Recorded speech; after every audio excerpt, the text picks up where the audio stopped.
Boa noite, eu sou Helena, sou psicóloga. Ontem nós conversamos um pouquinho sobre a depressão na adolescência e a gente falava aí das tentativas de suicídio, onde o adolescente é o que mais tenta. Hoje eu quero falar um pouquinho sobre depressão na terceira idade ou melhor idade, como vocês preferirem denominar e chamar.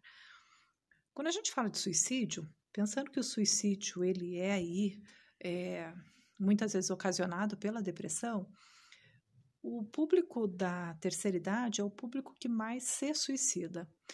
Essa informação, há 4 anos atrás, eu fui convidada por uma pessoa que é parceira aqui do consultório de uma multinacional e a gente foi numa palestra sobre suicídio. E eu obtive essa informação e eu confesso que no começo eu fiquei chocada, intrigada, muito sem acreditar. E de repente eu comecei a ler a respeito e eu trouxe aí alguns dados para a gente poder conversar hoje, falando da depressão na terceira idade. Muitas vezes a gente tem o começo aí dessa fase da nossa vida marcada pelo fim da carreira profissional com a aposentadoria. E isso é um ponto que chama atenção. Por mais que todos nós, a gente projete lá na frente aí o nosso fim, o nosso descanso, as nossas ideias e intenções neste momento, neste período, mas isso é algo aí que mexe muito com a pessoa. Um outro ponto que a gente tem que pensar é a síndrome do ninho vazio, é quando os filhos saem de casa.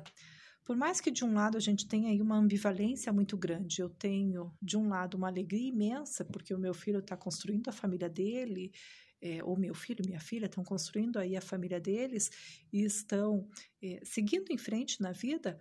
Por um outro lado, dá um vazio muito grande aí, até porque muitas vezes esse casal ou essa pessoa, tanto pai quanto mãe, muitas vezes vão ficar aí sozinhos.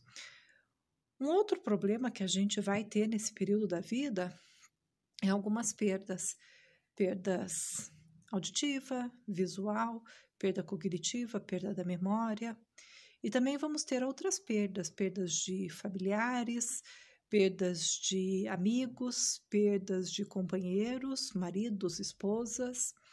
E tudo isso, gente, nesse combo aí, a gente tem a doença psiquiátrica que mais atinge os idosos é a depressão. Paralelo a isso, nós temos aí hoje um público de idosos extremamente endividados. Uma coisa é eu adquirir uma dívida com 20, com 30 ou com 40 anos e que eu vou ter aí um longo período para trabalhar e quitar esta dívida. Uma outra coisa é eu adquirir uma vida aos 70 anos e muitas vezes a gente tem aí dívidas impagáveis.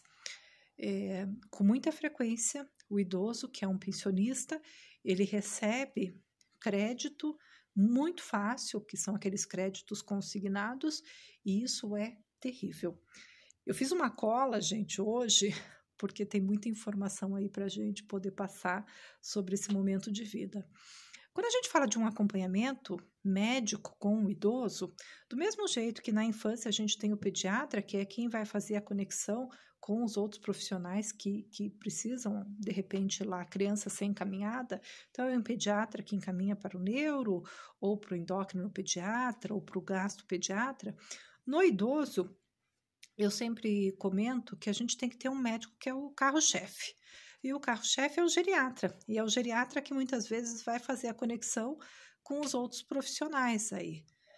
Pode ser, então, o cardiologista ou o próprio psiquiatra, até porque nós vamos ter que ter uma interação médica muito grande. Medicar um idoso é extremamente complicado, é extremamente perigoso, porque a gente sabe das interações aí com as outras medicações que ele toma. Por isso a gente precisa de um profissional especialista no assunto, mas que ao mesmo tempo se conecte, né, com o cardiologista, com o geriatra, com o endocrinologista, todos os profissionais aí que acompanham o idoso. Nós temos em alguns lugares, eu vou pegar como exemplo a PUC aqui do Paraná, eu vou pegar ele como exemplo porque eu conheço o trabalho que eles desenvolvem aí para a terceira idade. Eles têm um trabalho, gente, que é muito, muito legal, com informática, natação, hidroginástica, yoga, meditação, e Estou pegando a PUC como exemplo, mas tem os programas oferecidos pela prefeitura, tem programas oferecidos pelos clubes, e é muito importante neste momento o idoso estar envolvido aí socialmente aí com outras pessoas. O SESC também tem um trabalho muito legal para esse público, para essa faixa etária. Isso é muito legal e é importante.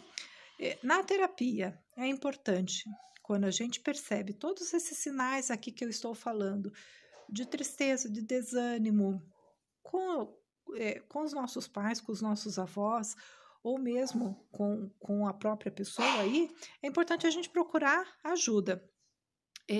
Aqui no consultório, na Clínica Silvio Vermonde, nós temos 2 profissionais que gostam de atender essa faixa etária, porque é importante também se identificar aí, que é o Maurício e a Marília. Eu vou deixar aqui os contatos deles para quem se interessar, mas não deixem de procurar ajuda, porque é muito importante a gente cuidar aí, tá bom? Um beijo, fiquem bem, e amanhã a gente vai conversar um pouquinho sobre ansiedade.